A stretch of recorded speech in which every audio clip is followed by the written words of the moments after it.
Michael Hayes had everything money could buy: private jets, penthouses, success that people envied. But on Christmas Eve, he couldn't buy the one thing he needed most: someone to share it with. He sat alone in a silent diner, staring at an untouched meal, trying not to think about the daughter he barely got to see anymore. Then the door opened. A young mother stepped in, shivering, her coat torn, a little girl clinging to her side. Avery didn't notice anyone watching as she emptied her purse, counting coins with shaking hands, forcing a smile so her daughter wouldn't worry. And in that moment, Michael realized something. The richest man in the room was the loneliest, and the poorest family in the room had the strongest kind of love. What he witnessed next would change all three of their lives forever. Christmas Eve draped the city in warm lights, snow-dusted streets, and the kind of festive cheer that made families gather a little closer. But inside a small diner on the corner of Maple Street, Michael Hayes sat completely alone. The faint jingling of a Christmas song played from the speakers, but to him, it sounded distant, almost hollow. Michael stirred the untouched coffee in front of him, watching the steam rise and dissolve in the air. The cup was warm in his hands, but nothing inside him felt warm anymore. He had everything money could buy: companies, houses, cars, reputation. Yet tonight his booth felt like the loneliest place in the world. That he looked around. A young couple shared fries and laughed near the window. A family of four squeezed into a booth, their children arguing about cookies and Santa Claus. A group of college students exchanged small gifts wrapped in shiny paper. Everyone had someone, except him. Michael took a slow breath and exhaled as if the air carried weight. He glanced at his phone. No messages, no missed calls, not even a holiday greeting. His thumb brushed over the lock screen where a picture of his daughter, Emma, stared back at him. Blonde hair, missing front tooth, eyes full of joy. He hadn't heard from her all day. He tried calling earlier, but the call went to voicemail. Again and again. He knew her mother, Rebecca, had taken her on a Christmas trip with the new family. A trip Michael wasn't invited to. A trip he only learned about through a brief text. "We'll be traveling. Emma will call if possible." It hadn't been possible. Michael placed the phone face down and leaned back, feeling the emptiness settle deeper. Christmas used to mean snow angels, whispered bedtime stories, and Emma falling asleep on his chest while watching holiday movies. Now it meant silence. A silence so sharp it felt like grief that he blinked, swallowed hard, and tried to convince himself he was fine. But the truth was undeniable, billionaire or not. Tonight he was just a father with no one to come home to. Just as Michael lifted his coffee for another slow, tasteless sip, the bell above the diner door chimed, a soft sound, but sharp enough to pull him from his thoughts. He glanced up. A young mother stepped inside, holding her little girl's hand. And instantly, the warm glow of the Christmas lights felt colder. The woman's coat was torn in several places, the fabric worn thin from too many winters. Her cheeks were flushed from the freezing wind outside, but beneath the color was exhaustion. Deep, heavy exhaustion. Snowflakes clung to her messy blonde curls, melting into droplets that slid down her already watery eyes, as if she'd been crying long before she entered. Beside her was a small girl, maybe 5 years old, with the same blonde hair but brighter eyes, blue, wide, and filled with a mixture of innocence and hunger. Her little green sweater had holes in the sleeves, and her hands were tucked into the sides to keep warm. They walked in slowly, almost cautiously, as if unsure they even belonged there. Michael watched as they approached the counter. The mother reached into her purse, an old, faded thing with frayed edges, and pulled out a few coins. Not bills, just coins. She placed them on her palm and stared at them, lips trembling. Her shoulders fell in a way only people who've given up trying to pretend can fall. The little girl tugged at her mother's sleeve. "Mommy, can we eat something?" The mother didn't answer right away.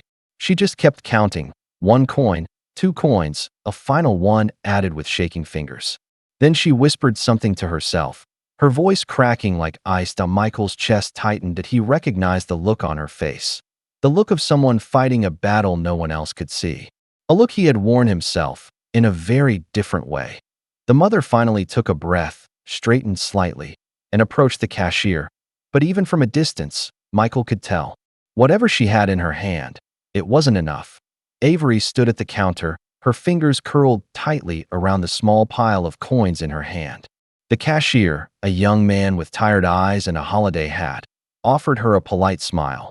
But his expression shifted when he saw the coins she slowly placed on the counter. What can I get for this?" she asked quietly. Her voice was soft, but not fragile. It carried the weight of someone who had asked similar questions too many times. The cashier counted the coins quickly. This is enough for a small cup of soup," he said gently. "Just one." Michael could hear every word from the booth. Avery's shoulders dropped. The little girl, Lily, looked up with hope still shining in her eyes. "Mommy, can we get something warm?" "I'm really hungry," Lily whispered, tugging the sleeve of Avery's ripped coat. Avery bent down to Lily's level, brushing a strand of hair behind her ear. She forced a smile, one of those smiles that tries to hide the truth but can't reach the eyes. "We'll share it, sweetheart," she said softly. "One soup?" Lily blinked, confused. "But I thought maybe we could both eat." Avery's lips trembled. "I'm not very hungry," she lied. "You can have most of it." Michael felt that lie like a punch to his own chest. He had seen parents make sacrifices before, but something about the way Avery said it, quiet, practiced, hit him harder than he expected. "Mommy," Lily whispered again, her voice cracking, "you didn't eat yesterday either." Avery froze. The cashier looked away, pretending not to hear. Michael's hand tightened around his coffee cup. Avery finally nodded to the cashier. "Just the soup, please." The cashier hesitated, as if wishing he could offer more, but the line behind her was growing. He rang it up, filled a small cup with steaming broth, and placed it gently on the counter. Avery thanked him, picked up the tiny container, and turned toward a booth. She held it carefully, like it was something precious, but Michael saw the truth. It wasn't the soup she was trying to protect. It was her daughter. Avery carried the small cup of soup toward an empty booth, holding it carefully so it wouldn't spill.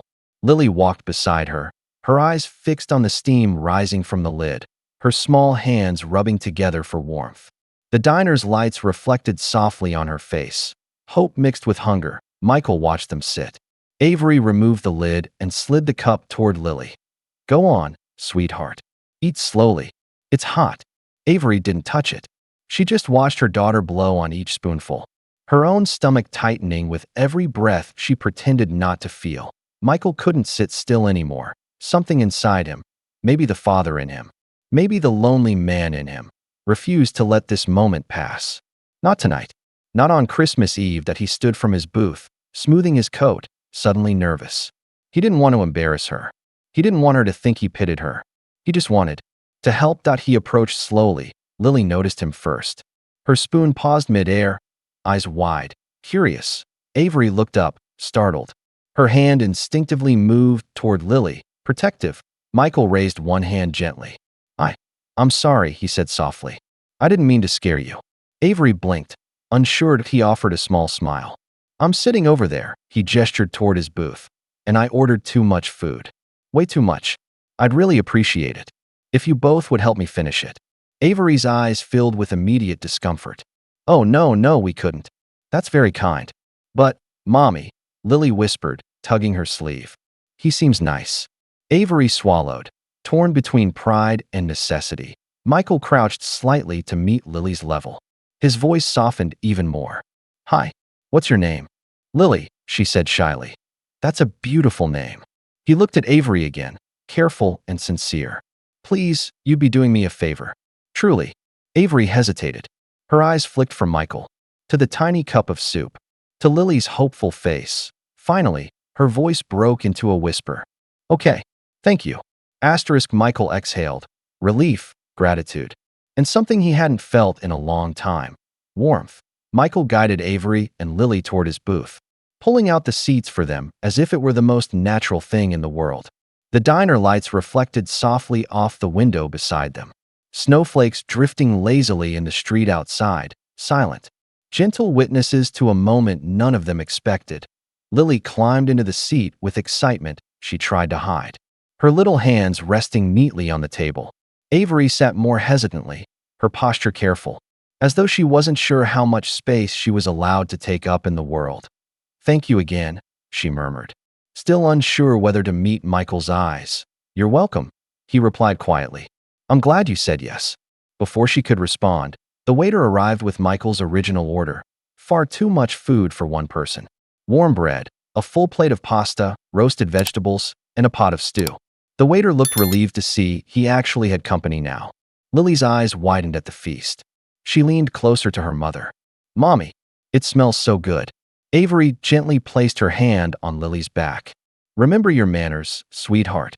"It's okay," Michael said softly, smiling. "Kids should get excited about good food." Avery looked at the dishes again, guilt fighting gratitude. "This is a lot. Are you sure?" "Please," Michael insisted, sliding the plates toward the middle. "Share whatever you like." Lily didn't wait. She reached for the bread, then paused and looked up at her mother, seeking permission.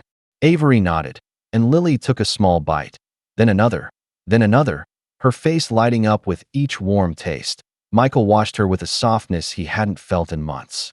There was something healing about seeing a child eat with such joy, something he missed deeply.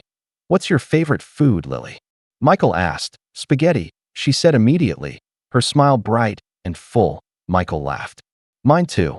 Avery finally relaxed a little, watching the two of them interact as if they already knew each other. When she lifted her eyes to Michael's, she found him watching her too. Calm, gentle, genuinely present. For the first time in a long time, Avery felt seen. And Michael felt less alone.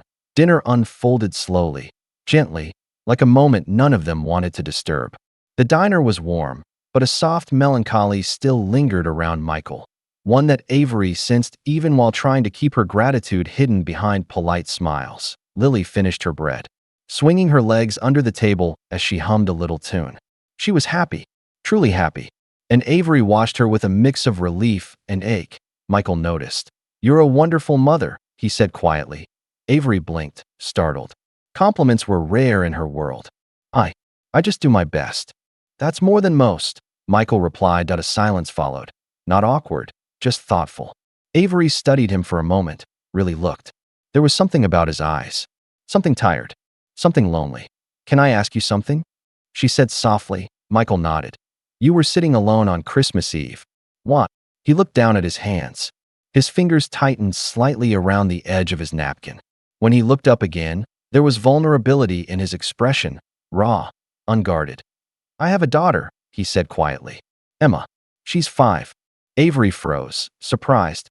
"She doesn't live with me anymore," he continued. "After the divorce, her mother moved to another state. I get to see Emma only a few times a year." Lily looked up, sensing the shift in tone. "Do you miss her?" she asked innocently. Michael's breath caught. "Every single day," he whispered.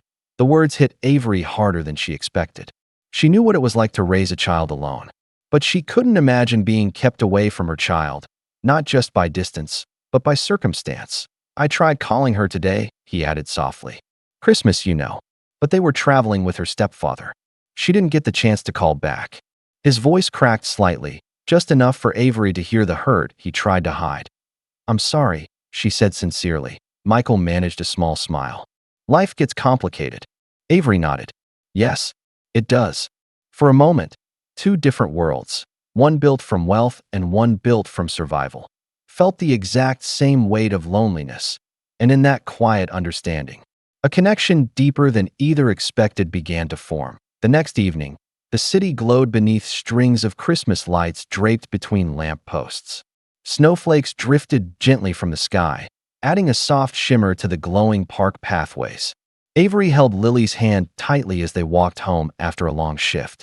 Her feet ached, her back hurt, but Lily tugged her forward with excitement. "Mommy, can we walk through the park?" Lily asked, pointing at the sparkling lights. Avery hesitated. Home was warm, home was safe, but the little girl's hopeful eyes made her sigh and nod. "Just for a few minutes, sweetheart." They stepped into the park, where families took pictures, couples strolled arm in arm, and children ran around in thick winter coats. It felt like another world, one Avery didn't quite belong to, yet one she wished she could give Lily every day. As they passed the large Christmas tree in the center, Lily suddenly gasped, "Mommy, look!" Avery followed her daughter's finger. There he was, Michael, sitting alone on a wooden bench beneath a flickering string of lights, his hands tucked into his coat pockets, his gaze lowered toward the snowy ground. He looked exactly like he had the night before, gentle, lonely, and lost in thoughts he didn't know how to escape. Before Avery could say anything, Lily let go of her hand and ran. "Mr. Mike." Michael's head snapped up. When he saw Lily sprinting toward him, his face lit up, not just with surprise, but with something warmer, something deeper. He stood quickly as Lily launched herself into his arms. He lifted her effortlessly, laughing as her small arms wrapped around his neck. "Lily," he said softly. "What a perfect surprise." Avery approached slowly, breath visible in the cold air, her heart tightening at the sight. She didn't expect to see him again so soon, and certainly not like this. "Hi," she said gently when she reached the bench. Michael turned to her, still smiling. "Hi, Avery. It's really good to see you both." And for the first time in a very long time, Avery felt like someone was genuinely happy she existed. Snowflakes drifted around them like tiny glowing stars as Lily hopped excitedly near Michael's bench, her boots leaving small prints in the powdery white ground. Avery stood a few steps away, hugging her thin coat tighter. Unsure why her heart was beating faster than the cold demanded. Michael watched Lily twirl under the lights for a moment before turning back to Avery. His voice was gentle. "I was hoping I might see you both again." Avery blinked. "You were?" "Yes." He reached down beside the bench and lifted a small paper bag. "Actually, I got something for Lily. I hope you don't mind." Avery's breath caught. Gifts were rare in her life. Rare to receive, rare to afford giving. She shook her head faintly. "You didn't have to. I know," he said softly. "I wanted to." Lily rushed over as soon as she heard her name. "For me? Really?" Michael knelt down in the snow, handing her the bag with a warm smile. Lily carefully opened it, her small fingers fumbling with the folded top. Inside was a simple rag doll with brown yarn hair and a tiny red dress. Nothing extravagant, but full of heart. Lily gasped, a sound so pure it made Avery's eyes sting instantly. "For me?"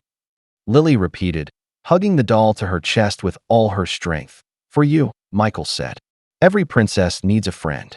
Lily beamed, then spotted something else inside the bag, a delicate headband with tiny embedded lights. Michael gently took it out and placed it on her head.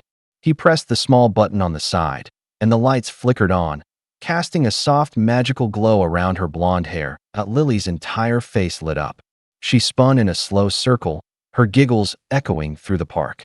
The glowing headband made her look like a little Christmas angel. Avery covered her mouth, a tear slipping down her cheek. "Michael, this is too much," she whispered. But Michael wasn't looking at the doll or the headband. He was looking at Lily, laughing, alive, safe. And at Avery, eyes shining, heart opening despite herself. "It's not too much," he said quietly. It's exactly what I wanted to do." Over the next several days, something unexpected and quietly beautiful began to happen. Michael, who once moved through life in quiet isolation, slowly became part of the simple routine that belonged to Avery and Lily. Not because he forced himself into it, but because he kept showing up in gentle, natural ways. Sometimes he would be waiting outside Avery's workplace at the end of her shift, leaning against his car with his hands in his pockets. Lily always spotted him first. "Mr. Mike," she would shout, running toward him with her glowing headband flickering like a tiny crown. Michael would lift her easily, spinning her once before setting her down with a laugh. Avery watched those moments with a strange mixture of warmth and fear. Warmth because Lily's joy was real. Fear because joy was something she'd learned not to trust too quickly. Other afternoons, Michael treated Lily to hot chocolate at the tiny cafe across from the park. The girl would sit at the table, legs swinging, telling him stories about school, drawings, and the doll he'd given her. Avery sat quietly beside them, sipping her drink. Watching a man who had everything listen to her daughter like she was the most important person in the world. And in those quiet moments, Avery felt something shifting inside her. Michael wasn't like the men who had passed in and out of her life. He wasn't offering help with pity. He wasn't trying to impress her. He wasn't pretending to care that he cared. He showed it in how he held open doors, how he walked on the outside of the sidewalk to shield them from the street, how he always ordered Lily's favorite treat without needing to ask, how he never once mentioned his wealth, only his loneliness. Lily grew attached to him quickly. Too quickly, Avery thought. But every time she tried to create distance, Michael's kindness broke through her resolve. And every time she saw him smile at Lily, every time she saw him look at her, she felt something she hadn't felt in years: hope. The wind howled against the thin windows of Avery's small apartment that night, rattling the glass as if begging to come inside. Avery was cleaning up after dinner, simple leftovers they had stretched into 2 meals, when she heard a soft whimper from Lily's room. "Mommy?" The voice was weak. Too weak. Avery rushed in to find Lily curled into a tight ball, her little face flushed bright red. Sweat clung to her forehead, and her breathing came fast and uneven. Avery's heart lurched. "Sweetheart." She touched Lily's cheek. "Fire. Burning fire." "Oh God." Avery whispered, panic rising like a wave she couldn't outrun. She grabbed the thermometer with shaking hands, pressed it against Lily's ear, and waited for the beep that came far too quickly. 103.9 degree, 39.9 degrees Celsius. Her stomach dropped. Lily whimpered, reaching for her. "It hurts, Mommy. Everywhere." Avery pulled her close, rocking gently. "I know, baby. I know. Mommy's here." But in her mind, everything was spiraling. She had no car, no money for a taxi, no one to call, no family nearby, no neighbor she trusted. The bus didn't run this late. The nearest clinic was miles away. Her hands trembled as she placed a cold cloth on Lily's forehead, whispering prayers into the dark room. "Please, please get better, please." But the cloth warmed within seconds. Lily's eyes grew glassy. Her little fingers clutched Avery's shirt, desperate. Avery felt helplessness crush her chest, so hard she could barely breathe. Tears blurred her vision. Then, one thought cut through the fear. Michael. Her pride fought it. Her instinct screamed not to burden anyone. But her daughter's burning skin silenced every hesitation. With trembling fingers, she grabbed her phone and typed, "Michael, I'm so sorry to bother you. Lily has a very high fever and I don't know what to do. I'm scared. I don't have a way to get her to a clinic. I'm so sorry." She hovered for a second, then hit send. The message barely had time to deliver. Her phone buzzed. "Michael, I'm on my way. Don't move. I'm coming right now." And for the first time since the fever started, Avery let herself breathe. The hallway outside Avery's apartment echoed with hurried footsteps just 10 minutes after she sent the message. She rushed to open the door before he could knock. Michael stood there, hair messy, breath uneven, coat half-zipped, as if he had run the entire way. His eyes immediately landed on Lily cradled in Avery's arms, her face flushed with fever. "What happened?" he asked gently, though worry sharpened every word. "She's burning up," Avery said, voice trembling. "Michael, I didn't know what to do." "You did the right thing calling me," he said firmly. "Let's go." He didn't waste another second. He scooped Lily into his arms with a tenderness so natural it made Avery's eyes sting. Lily weakly rested her head on his shoulder, whimpering softly. Michael pressed a kiss to her hair without thinking, an instinctive fatherly gesture. They rushed downstairs and into his car. Michael drove fast but careful, glancing at Lily every few seconds through the mirror. "It's going to be okay," he murmured. "I promise." Avery sat in the back beside Lily, holding her hand the entire way. "You're safe, sweetheart. Mr. Mike is taking us to the doctor." At the clinic, brightly lit and almost empty at this hour, Michael didn't wait in line or hesitate. He carried Lily straight to the front desk. "She's running a dangerously high fever," he said urgently. "She needs help now." The receptionist stood immediately and signaled a nurse, who guided them into an exam room. The doctor arrived quickly, examining Lily with calm precision.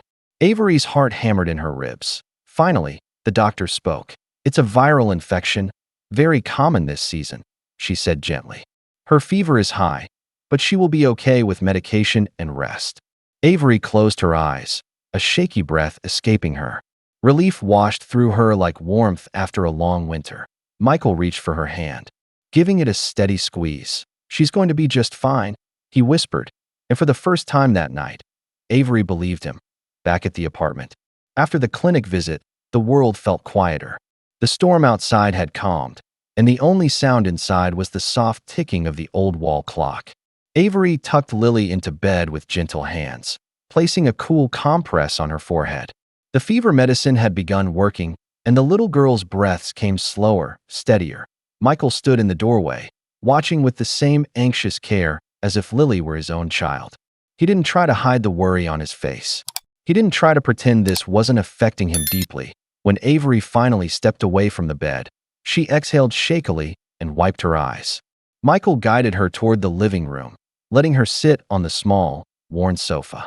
He sat beside her, not too close, not too far, just enough to let her know she wasn't alone. "Thank you," Avery whispered, her voice cracking. "I don't know what I would have done without you tonight." "You don't owe me anything," Michael said softly. "I'm just glad I was here." A silence settled between them, warm and fragile. Avery stared at her trembling hands. Michael gently took them into his. "You're scared," he said. She nodded. "When you're a parent, and they're in pain, it feels like the world is ending." Michael swallowed. "I know that feeling." Avery looked up, really looked, and saw something in his eyes she hadn't seen before. Not just kindness, not just empathy, something deeper. Michael reached into his coat pocket and unfolded a small piece of paper, creased, colorful, drawn with crayons. He placed it on the table between them. A drawing point, three figures holding hands, Lily in the middle, Avery on one side, Michael on the other. Below them, in crooked, innocent handwriting, "My family." Avery covered her mouth, tears rushing to her eyes. "She gave this to me earlier today," Michael said quietly. "I didn't know how to tell you." He paused, voice trembling. "But when I saw it, something inside me shifted." Avery stared at him through her tears. In that moment, without speaking it aloud, she understood. Michael didn't just care, he loved them. Both of them. 2 weeks later, Michael sat in the airport waiting area, his hands clasped tightly together. Today was one of his scheduled weekends with Emma. Normally, these trips filled him with equal parts joy and dread. Joy because he finally got to hold his daughter again. Dread because the goodbye always came too soon. But this time felt different. He wasn't just here to see Emma. He was here to take a step he had never taken before. When Emma finally appeared at the gate, dragging her tiny suitcase and holding a teddy bear by the arm, Michael felt his heart lift. She spotted him instantly. "Daddy." Michael knelt, arms open, and she ran straight into him. He lifted her easily, breathing her in like someone starved of comfort. "I missed you, princess." "I missed you too," she said, squeezing his neck. Once at the hotel, they played, ordered her favorite food, and watched her favorite movie. But the whole time, Michael carried something heavy in his chest, a truth he needed to share. Emma sat on the bed coloring. He took a deep breath. "Em," he said gently, "can Daddy show you something?" She nodded. Eyes curious, he reached into his wallet and pulled out the crayon drawing Lily had made, the one with 3 figures holding hands. Emma tilted her head. "Who's that?" Michael sat beside her. "These are friends I've been spending time with." "That's Lily," he pointed. "She's your age. And this is her mom, Avery. They're very special to me." Emma looked at the drawing again. "Is Lily nice?" "She's wonderful," Michael said softly. "You'd like her a lot." Emma smiled. "Can I meet her?" The simplicity of the question hit Michael like a wave. He had feared this would be complicated, emotional, maybe even painful. But Emma's innocent acceptance washed all of that away. "Yes," he said, voice thick. "I'd really like that." The next afternoon, they went to the Christmas park. Avery and Lily were already waiting near the big, glowing tree. When Lily saw Emma, she froze, then smiled shyly. Emma smiled back, and just like that, 2 little girls took each other's hands, as if they had always been meant to meet. Avery exhaled. Michael's hand found hers, and quietly, softly, 2 families began to blend into one. The cold evening settled softly over the park as Emma and Lily played beneath the glowing Christmas lights. Their laughter floated through the air, 2 tiny voices blending as naturally as if they had known each other for years. They chased each other around the giant tree, their giggles echoing like music. Avery watched them from the bench, her hands tucked into her sleeves. She didn't speak. She didn't need to. The sight alone was overwhelming. 2 little girls, both missing pieces in different ways, finding those pieces in each other. Michael sat beside her, silently observing his daughter's joy. The way Emma looked at Lily. The way Lily included Emma in everything. Their connection was instant, genuine, effortless. "Looks like they've already decided," Michael said softly, smiling. Avery glanced at him. "Decided what?" "That they want to be in each other's lives." Avery's eyes softened. Kids are brave like that. They don't overthink things. They just choose love. Michael looked at her then, really looked, and something unspoken passed between them. A warmth, a question, a quiet hope. Avery, he began slowly, carefully. I know life has been unfair to both of us. In different ways. I know trust is hard for you, and forgiveness is hard for me. But these past few weeks, he paused, searching for the right words.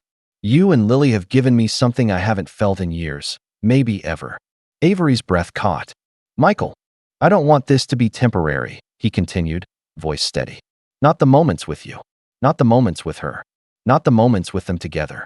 He nodded toward the girls. I want something real. If you're willing. Avery looked away, blinking tears she didn't want him to see. I'm scared, she whispered. So am I, he admitted. She turned back to him, eyes shining. But I don't want to run from this. Michael gently took her hand, a simple gesture, but it felt like a promise. And in that moment, with the sound of their daughter's laughter filling the air, Avery finally allowed herself to hope for a future, for a family, for love. Christmas morning arrived quietly, with soft flakes drifting through the pale sky and settling like feathers on window ledges. Avery woke before Lily, wrapping her old robe around her as she stepped into the small living room. The apartment felt warmer today, not because of the thin heater, but because hope had finally found a home there. The gentle knock echoed through the hallway. Avery froze. She opened the door slowly. Michael stood there, holding 2 paper bags and wearing a shy, unsure smile, as though he wasn't sure he was welcome, yet came anyway.